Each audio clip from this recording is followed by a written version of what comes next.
શરીર રસાયણના પ્રકરણ નંબર 5 પૃષ્ઠ રસાયણ. આજના વિડિયો લેક્ચરની અંદર આપનું હાર્દિક સ્વાગત છે. આજનો આપણો ટોપિક છે કલિલમય દ્રાવણના ગુણધર્મો. એની અંદર દ્રાવણની ગતિ. જ્યારે કલિલમય દ્રાવણને શક્તિશાળી અલ્ટ્રા માઇક્રોસ્કોપ વડે જોવામાં આવે ત્યારે કલિલમય કણો દ્રશ્યમાન ક્ષેત્રમાં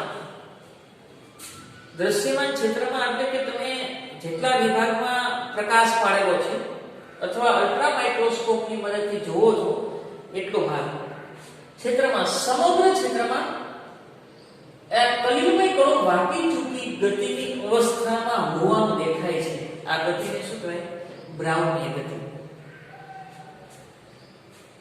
કલિલમય દ્રાવણને શક્તિશાળી અલ્ટ્રા માઇક્રોસ્કોપની મદદથી જોવામાં આવે તો કલિલ કણો આ રીતે ગતિ કરે છે. આ કલિલ કણો છે ઝિગઝેગ ગતિ તરીકે પણ ઓળખવામાં આવે. આ રીતે ગતિ કરે છે.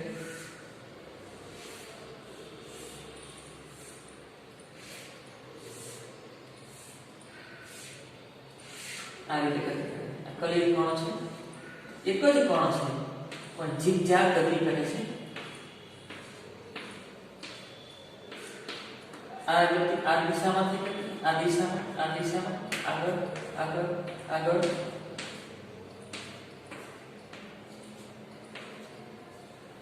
તો અંધારા ઓરડામાં મૂકેલા કલિલમય દ્રાવણમાં લાઈટ પસાર કરો અને કલિલ શક્તિશાળી માઇક્રોસ્કોપની મદદથી જુઓ ને તો કલિલ કણો વાંકા ચૂકી ગતિ કરે. આ ગતિને શું કહેવાય? દ્રાવણીય ગતિ.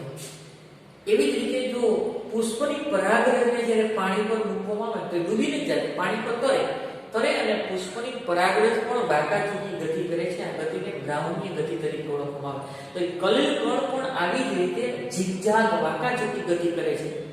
આ ગતિને શું કહેવાય? દ્રાવણીય ગતિ. નરી આંખે નથી જોઈ શકાતી એટલે શક્તિશાળી અલ્ટ્રા માઇક્રોસ્કોપ વડે જોવામાં આવે તો કલિલ કણો આ રીતે વાંકા ચૂકી ગતિ કરે છે. આ ગતિને દ્રાવણીય ગતિ કહેવાય. તો દ્રાવણીય ગતિ અથવા ઝિગઝેગ ગતિ.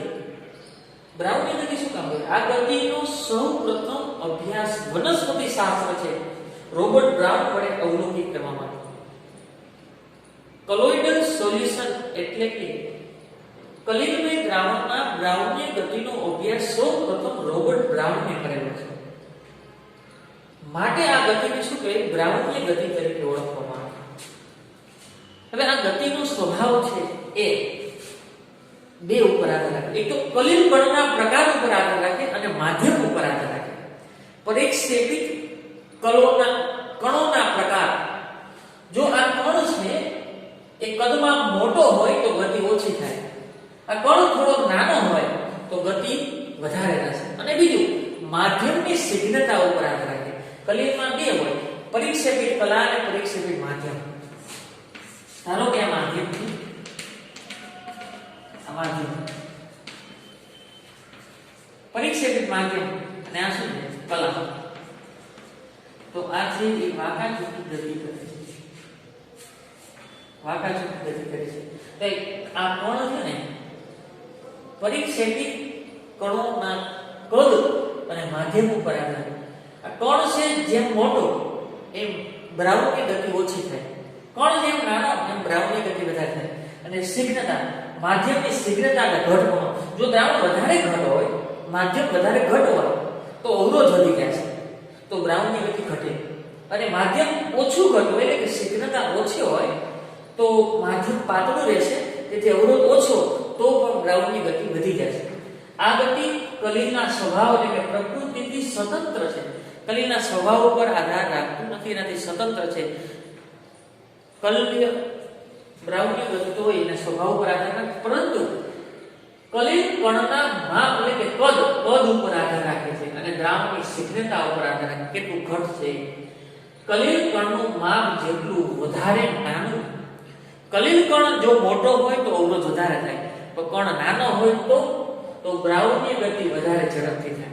અને બીજું શીઘ્રતા જેટલી ઓછી, આ ધ્યાન રાખજો.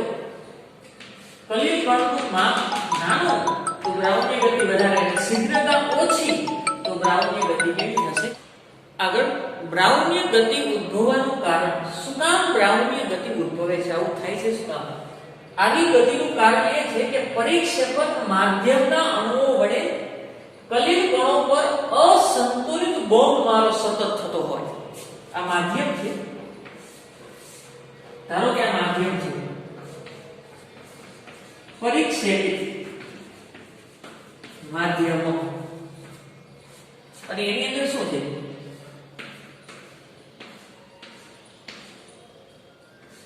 પરિક્ષેપણ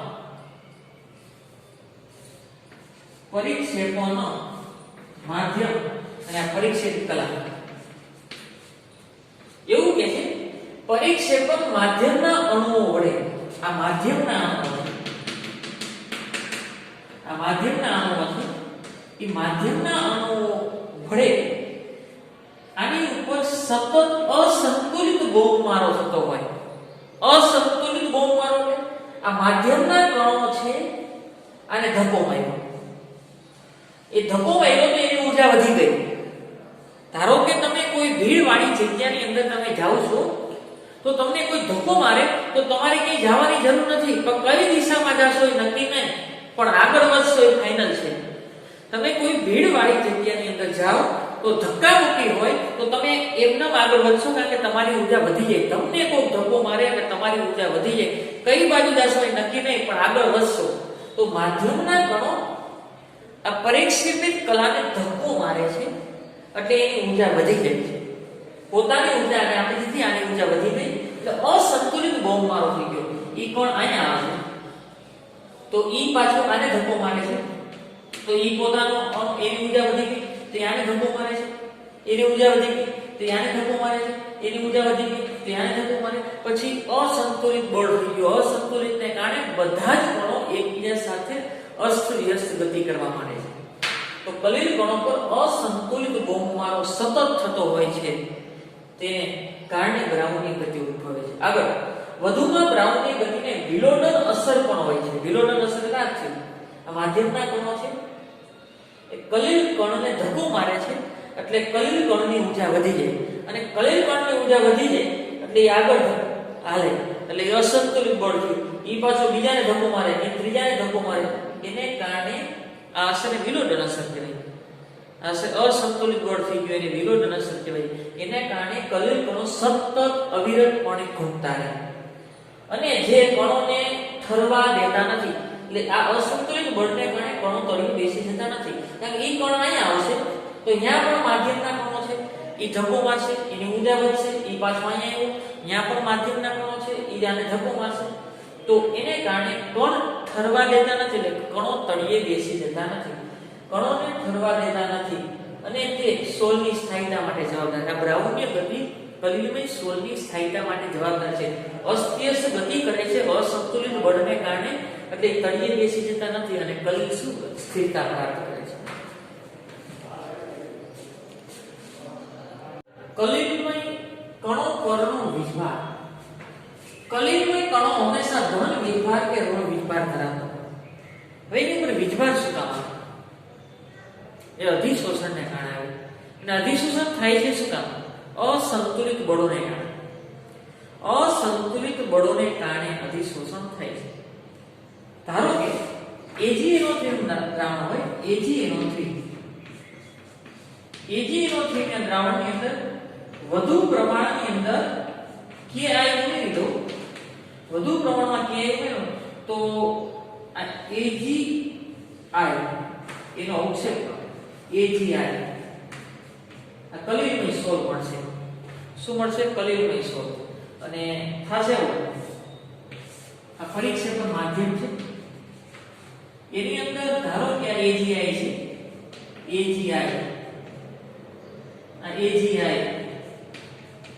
આવા AgI ના ઘણા બધા અણુઓ હોય. બીજું શું છે? NO3 એ દ્રાવણ મારે છે, એ વધારે દ્રાવ્ય. આની દ્રાવ્યતા ઓછી હોવાને કારણે એ અવક્ષેપ થઈ ગયું, દ્રાવણમાંથી છૂટા પડી ગયા અને કલિલ કણના સાઈઝમાં કર્યો, તો AgI ના કલિલમય સોલ મળ્યા. અને I નું પ્રમાણ, Ki માં I નું પ્રમાણ વધારે હોવાને કારણે આ અસંતુલિત બળ છે, કે અસંતુલિત બળને કારણે I ને પોતાની સપાટી પર અધિશોષણ કરશે.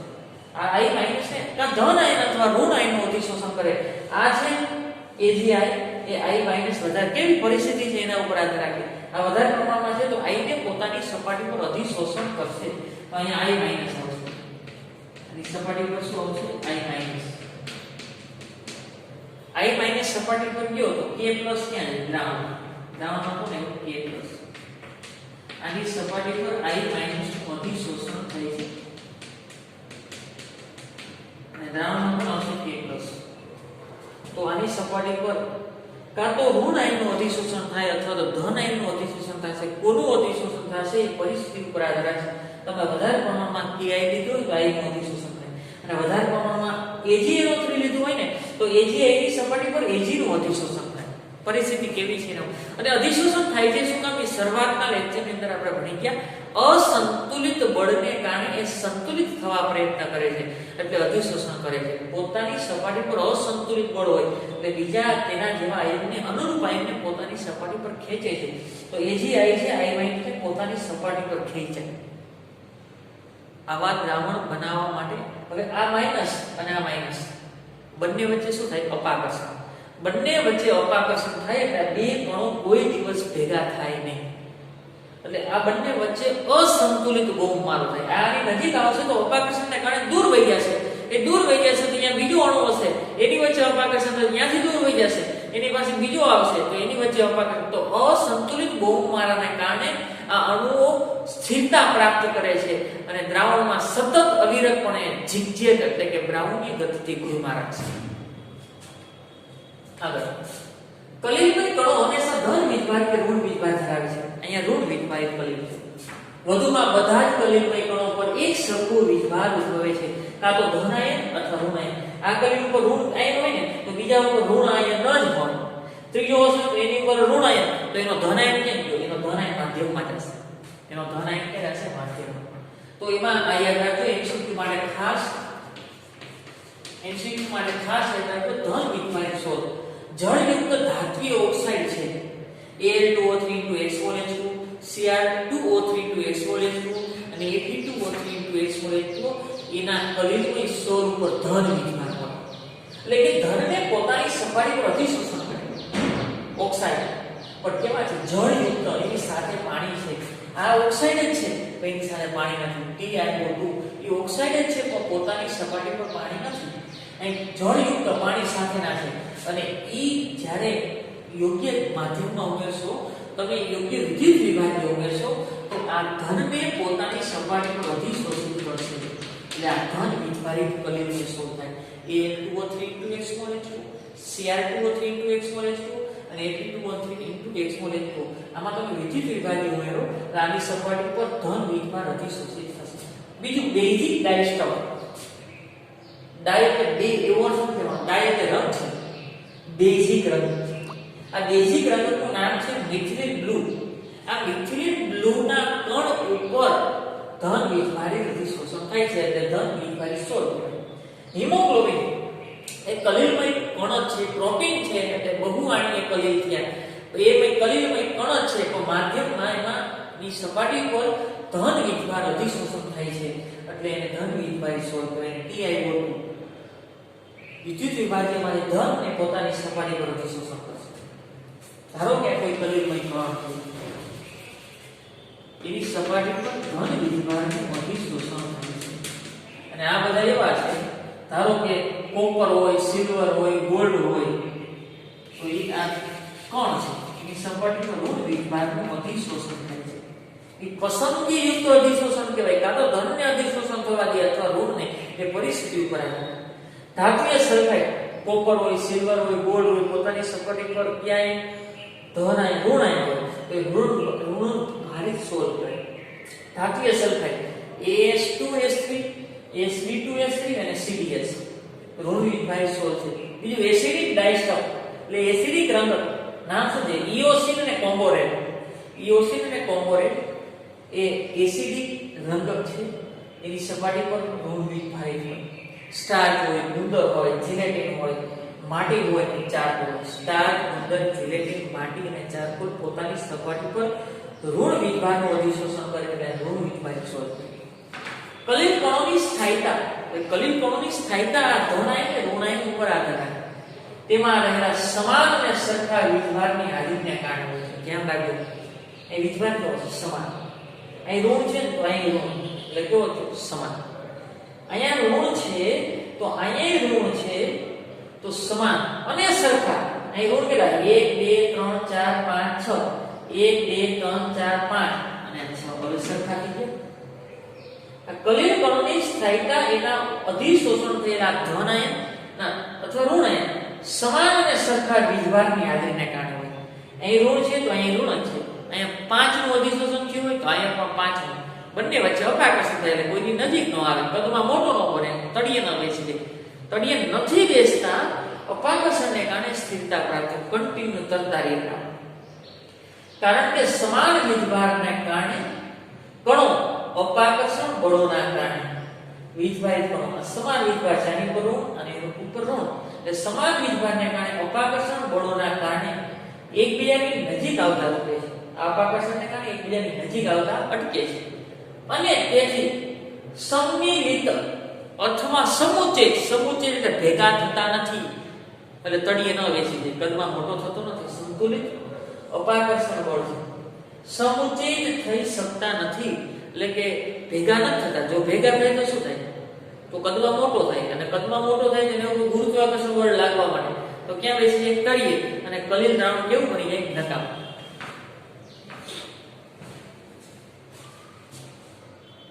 કલિલમય સોલ પર વીજભાર ઉદ્ભવવાનું કારણ.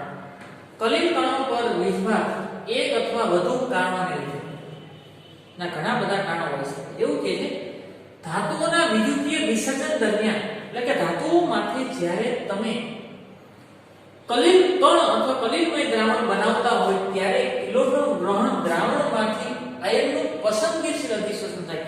એટલે કેવું કે જ્યારે ધાતુઓમાંથી જ્યારે તમે કલિલમય દ્રાવણ મેળવતા હોય ત્યારે એ ધાતુઓની સપાટી ઉપર દ્રાવણમાંથી પસંદગીયુક્ત આયનનું અધિશોષણ થાય છે.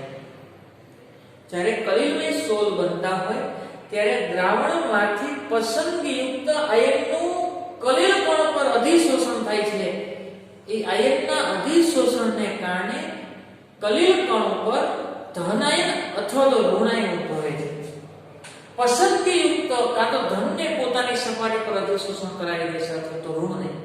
અને બીજું છે વિદ્યુતીય દ્વિસ્તરના સૂત્ર કે વિસ્તરણના સૂત્ર દ્વારા કલિલ કણ પર વીજભાર ઉદ્ભવે. એ આપણે જોશું. એમાં પહેલું પસંદગીયુક્ત આયનનું અધિશોષણ.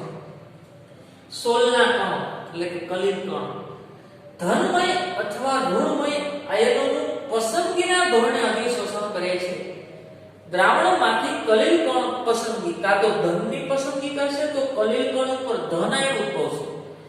ઋણનું અધિશોષણ કરશે તો કલિલ કણ પણ ઋણ વીજભાર ઉત્પન્ન થશે. અહીં અધિશોષણ પામતો આયન કલિલ કણના બે પૈકી કોઈ એક આયનને સમાન હશે.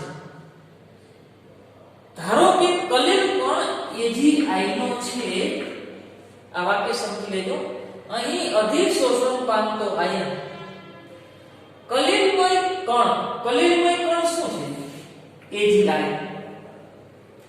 તો Ag અને I છે તો તે પૈકીનો કોઈ પણ એક આયન સમાન હોય. તારી સપાટી ઉપર જે અધિશોષણ થાય ને એ બે માંથી કોઈ પણ એક આયનને સમાન હોવું જોઈએ. ત્યારે આવું ન હોય, ક્યારેય આવું ન હોય. આ આયન અધિશોષણ થયો છે એ આ બે માંથી કોને સમાન છે? કોઈને નહીં. તો એ ખોટું છે, એ ખોટું છે. તો અહીંયા કાં તો I માઈનસ નું અધિશોષણ થાય, I માઈનસ નું. તો આ અધિશોષણ થયેલો આયન આમાંથી સમાન છે? હા, I ને સમાન છે. Ag ઇક્વલી કોણ છે? તેની સપાટી પર Ag પ્લસ નું અધિશોષણ થઈ શકે. Ag પ્લસ નું અધિશોષણ થઈ શકે. આ વાક્ય સમજાવો. જો ફરીથી અધિશોષણ પામતો આયન એ કોણ છે? Ag plus. એ કણના બે પૈકી કોઈ એક આયનને સમાન હોય. આ કોણ? કલિલ કણ કોણ છે? Ag. અધિશોષણ પામતો Ag પ્લસ અંદર Ag ને સમાન છે. અધિશોષણ પામતો આયન I માઈનસ, અહીંયા કણના I માઈનસ સમાન છે. તો સાચું છે. આગળ AgNO3 નું અતિ મધ દ્રાવણ છે તો એનું પ્રમાણ ઓછું છે. AgNO3 વધુ પ્રમાણમાં કે વધુ KI લીધું છે તો હવે થશે શું? આની પર પ્લસ ચાર્જ છે, આની પર માઈનસ, આની પર પ્લસ, આની પર માઈનસ, Ag અને I. એક Ag આવ્યું થયું અને NO3 માઈનસ અને K પ્લસ, K NO3. એક તો Ag આવ્યું પણ થયું અને એક K NO3 થયું. આ aqueous છે. aqueous એટલે પાણીમાં દ્રાવ્ય થઈ ગયું અને આનું આ અલ્પ દ્રાવ્ય છે એટલે અવક્ષેપણ થઈ ગયું. AgI છે એ અલ્પ દ્રાવ્ય છે એટલા માટે એ અવક્ષેપણ થઈ ગયું. અલ્પ દ્રાવ્ય પદાર્થ બન્યો એટલે અવક્ષેપણ થઈ ગયું તો એ નાના નાના કણ સ્વરૂપે હશે AgI. હવે આ K પ્લસ તો દ્રાવણમાં જતો રહેશે, NO3 માઈનસ દ્રાવણમાં જતો રહેશે. પાનું પ્રમાણ વધારે લીધું હતું તો K પ્લસ તો દ્રાવણમાં જતો રહ્યો તો બાકીનો I માઈનસ ક્યાં જશે? આ વધારે પ્રમાણમાં લીધું હતું તો અમુક Ag સાથે જોડાણો તો વધુ લીધું હતું તો બાકીનો K પ્લસ તો પાણીમાં વહી જશે તો I માઈનસ ક્યાં જશે? એ I માઈનસ આની સપાટી પર અધિશોષણ થશે. I માઈનસ આની સપાટી પર અધિશોષણ થશે. I માઈનસ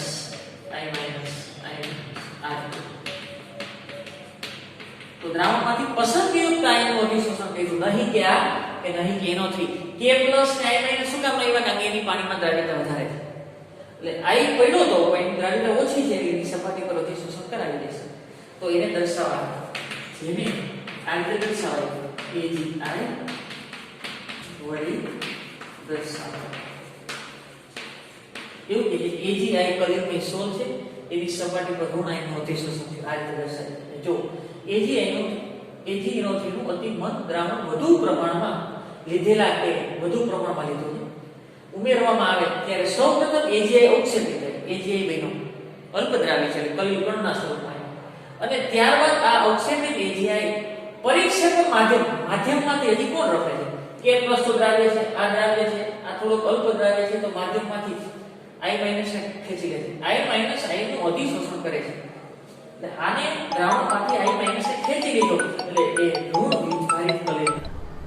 તેવી જ રીતે Ki ના દ્રાવણને વધુ પડતા AgNO3 હવે ઉલટું કરી નાખવાનું. વધુ પડતા Ki લીધો, હવે વધુ પડતું AgNO3 લીધું. વધુ AgNO3 એને Ki સાથે પ્રક્રિયા કરું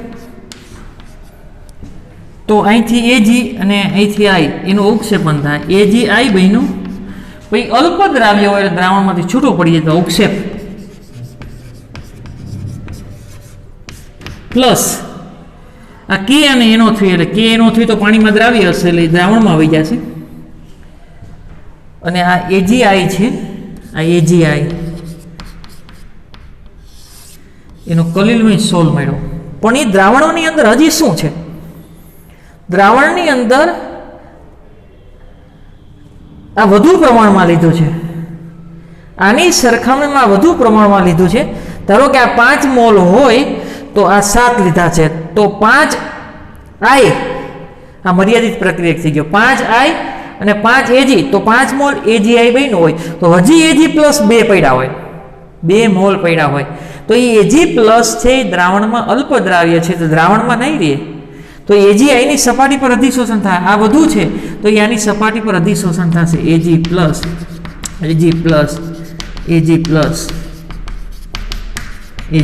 તો એને આ રીતે દર્શાવી શકાય AgI એની સપાટી પર Ag પ્લસ અધિશોષણ થાય તો અહીંયા AgI પર I માઈનસ નું અધિશોષણ થશે અને અહીંયા AgI પર Ag પ્લસ નું અધિશોષણ થાય. Ag પ્લસ નું અધિશોષણ ક્યારે થાય? AgNO3 વધુ લઉં તો. I માઈનસ નું અધિશોષણ ક્યારે થાય? Ki લઉં તો. આગળ પસંદગીયુક્ત આયનનું અધિશોષણ એની અંદર ઉદાહરણ નંબર 2 જો FeCl3 ને વધુ પ્રમાણમાં ગરમ પાણી સાથે FeCl3 ગરમ H2O સાથે ઉમેરવામાં આવે તો એનો ઓક્સાઇડ બનશે Fe2O3 પણ ઓક્સાઇડ છે એ જળયુક્ત છે, જળયુક્ત એટલે into x mall H2O Fe2O3 into x mall H2O ધન વીજભારિત સોલ મળે છે જે Fe3+ આયન વડે અધિશોષણના કારણે થાય. આની સપાટી પર Fe3+ આયનનું અધિશોષણ થાય એને આ રીતે દર્શાવી શકાય. એટલે આ રીતે Fe2O3 into x mall H2O, આ ધન વીજભારિત સોલ છે, એની સપાટી પર Fe3+ નું શું થાય છે? અધિશોષણ. Fe3+ નું શું થાય છે? અધિશોષણ. તેવી જ રીતે પરિસ્થિતિ બદલાવી નાખો. જો FeCl3 ને NaOH ના દ્રાવણ સાથે ઉમેરવામાં આવે, FeCl3 જો એમાં NaOH નું દ્રાવણ ઉમેરવામાં આવે તો ઋણ ભારિત સોલ મળે છે. શું મળે છે? ઋણ ભારિત સોલ Fe2O3 into x mall H2O, અને આની સપાટી પર OH- અધિશોષણ થાય છે. શું થાય છે? OH- અધિશોષણ થાય તો ઋણ વીજભારિત સોલ મળ્યો Fe2O3. આ રીતે દર્શાવી શકાય ઇન્ટુ x મોલ H2O અથવા OH- દ્રાવણમાંથી પસંદગીયુક્ત આયનનું અધિશોષણ કરે છે. એટલે કે જો તમે NaOH સાથે પ્રક્રિયા કરો તો OH- નું અધિશોષણ કરે છે, અને H2O સાથે પ્રક્રિયા કરો તો Fe3+ નું અધિશોષણ કરશે. એ તો પરિસ્થિતિ ઉપર આધાર રાખે છે. અસ્તુ.